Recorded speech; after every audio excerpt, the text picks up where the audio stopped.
Workbook number 3. It's now time to put your new understanding that you learned in book 1 and your skills that you've learned in book 2 into practice. Graduated exposure practice. And when people hear the word exposure, they think, no, this is not for me. This is the book I don't want to read because I don't want to face my fear, and I thought that's what you were going to make me do. It's not like this. This is the best part.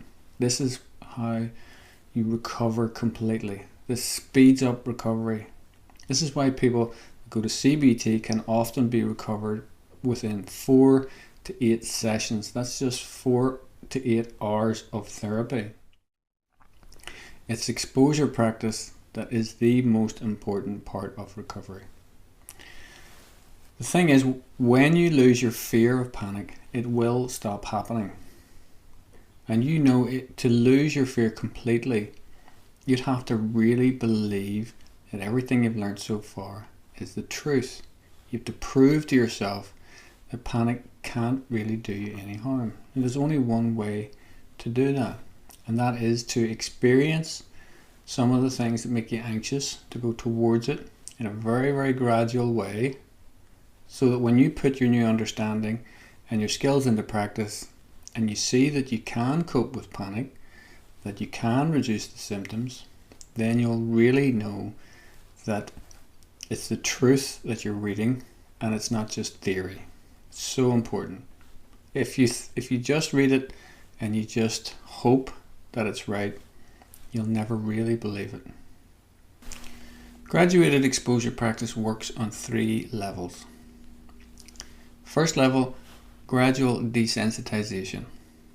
Basically what this means is the more you face a fear, the more you get used to it. So you can see the cartoon there. If you watched a scary movie 100 times, you know that each time you watch it, it would frighten you less and less because you're getting used to it. You know what's coming. You may even get bored with it.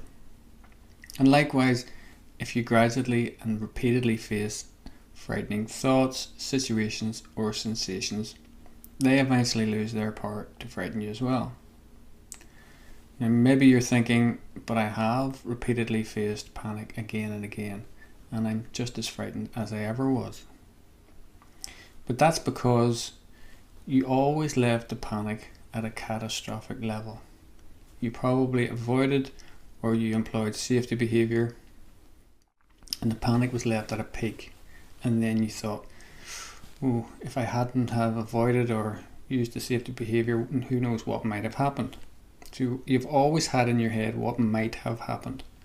You never went past that point to see that nothing actually happened. The feared consequences wouldn't have happened. You never went far enough to find that out.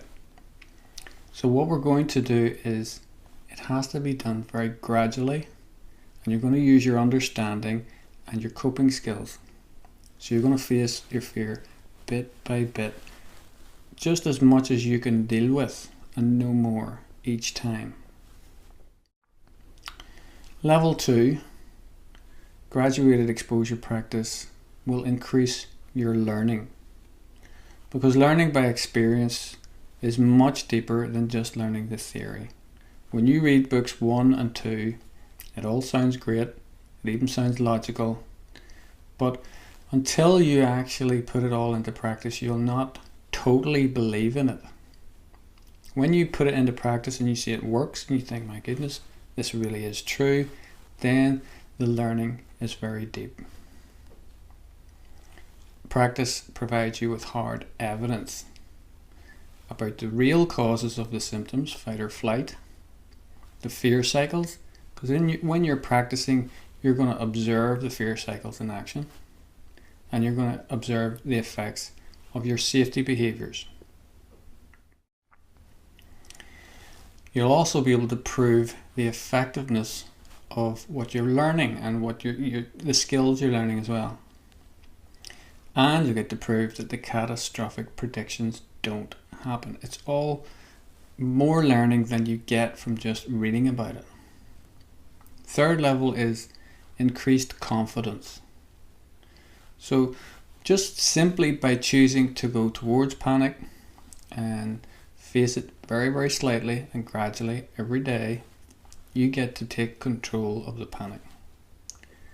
And regular, planned, very, very gradual exposure builds confidence in your ability to deal with panic.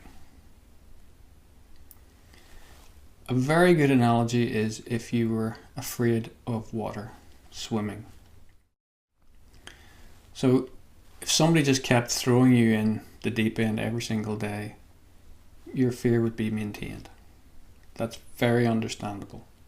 It's not like you're going to get used to that. But what if every day, to begin with, somebody explained about swimming, told you about buoyancy, that you will float, gave you the theory behind it.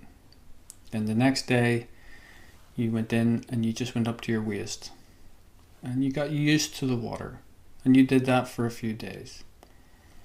Then maybe after that you used some sort of buoyancy flotation ring or something, and you went in a bit deeper, and every day deeper and deeper, and eventually then you try to tread water, and then eventually you try swimming itself.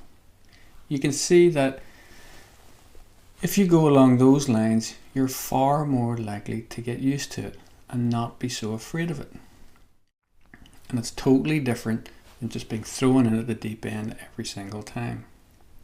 Okay, so that's the way you're going to approach graduated exposure practice.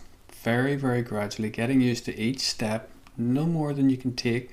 Just repeat that until you're confident that you can deal with that amount of anxiety, and then you'll move on. And eventually you'll just get so used to it, you'll get even bored with it, and that's when recovery really begins.